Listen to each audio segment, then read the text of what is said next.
डेहणे गावापासून आपण या हिरव्यागार निसर्गाचा आनंद घेत निघालो आहोत आजोबा पर्वताकडे।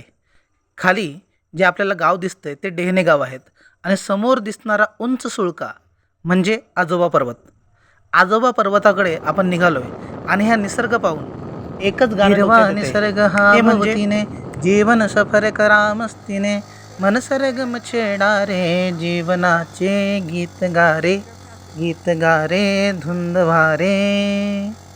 हा हिरवा निसर्ग आणि त्याचा आनंद घेत नागमोडी वळणांनी डांबरी रस्त्याने आम्ही चाललो आहोत 3 किलोमीटर दूर असणाऱ्या आजोबा पर्वताकडे। आणि शेवटी तो क्षण आला जिथे आपल्याला संन्यासी बाबा अलकनाथ यांना निरोप देऊन पायी एकट्याने पुढे प्रवास करायचा होता। इथून आता पायी जायचं, रस्ता झालेला आहे, कच्चा रस्ता आहे, कच्च्या रस्त्याने चालत चालत जायचं। हा जवळजवळ हा सह्याद्रीचा पायथ्याचा भाग आहे। सह्याद्री तिथे टेकलेला आहे, तो पायथ्याचा भाग आहे आणि इथं वळणावळणाने आता रस्त्याची सुरुवात केलेली आहे। शासनाकडून त्याची व्यवस्था होते। आता इलेक्ट्रिकचे हे खांब पडलेलेच आहेत आणि पुढे इथे हळूहळू मोठ्या मोठ्या झाडीतून जावं लागतं। अच्छा, साधारणतः 1.5-2 किलोमीटर जागा आहे हां हां, तिथून। चढाई। हां, पण अगदी चढत चढत जायचं। अच्छा, थोडीशी जागा पाहिजे तर दाखवतो ओके, तिथपर्यंत। हां चला बोलत बोलत आपण पर्यंत जाऊ।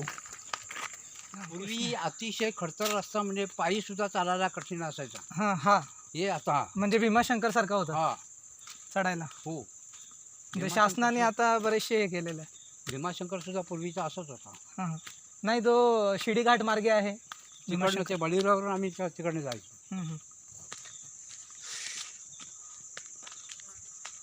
याच्या खाली गुंडगाव आहे, गुंडेगाव। इथून बघितलं तर गुंडगाव लगेच दिसतं। तिथून असं रस्ता होतोय,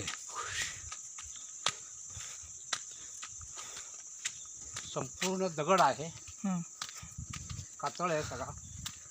बापरे,